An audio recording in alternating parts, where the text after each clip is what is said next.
Oh, shot. Oh, sino pang gusto ba uminom? Oh. Ito ang kwentong studio ni Lemon. Shadow.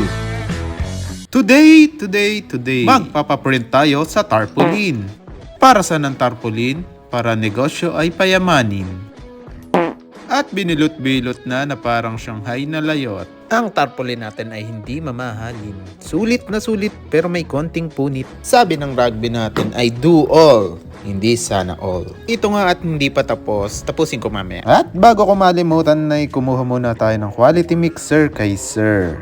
Para sa mga hindi nagtatanong, ang tatakbo ng mixer natin ay Behringer Xenix 802 with 4 channel. Without acoustic guitar and keyboard, ang maximum vocalist natin ay 4. Pero ang prepared ko ay 2 lang sana. Inumpisahan ko na ulit magdikit dahil darating ang tropang makukulit. Ang hirap pala magdikit, bone marrow ko'y nananakit. Ako'y gamit na gamit. Pero ano mang iyong ginagawa, pag binigyan mo ng lupit, sa huli ay sulit na sulit.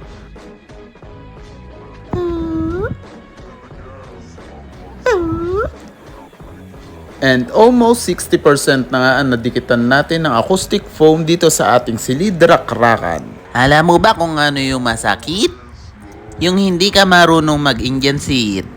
Ang next nating didikitan dito ay yung front wall sa aircon side. Yung side na tinuturo ni Mask Rider. At by the time na pinapanood mo ito ay siguradong nakapag-testing na kami sa ating silidra-krakan. At for sure ay sobrang nakatulong talaga itong ating acoustic foams para ma-reduce yung sound sa ating silidra-krakan. Kahit siguro kayong magkakabanda ay hindi na magkakadinigan dito. At isa ka ba sa mga musikerong nagtatanong kung kailan ba pwedeng magpa-reserve sa ating silidra-krakan? Message ka lang ka Lemon sa ating Facebook page at ipapa-reserve natin yung prepared mong date. Pero dahil nasa testing phase pa lang tayo mga ka-Lemon, ay jamming muna tayo for this month. Nakikita mo naman, di ba? Nakikita mo naman, kailangan magsalita ka, nakikita mo na yan. Oh, shot. Oh, sino pang gusto ba uminom? Oh.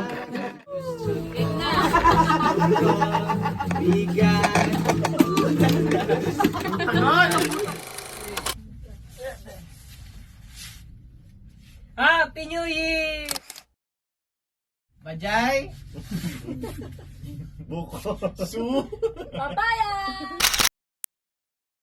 Until next time mga kalemon, let's go!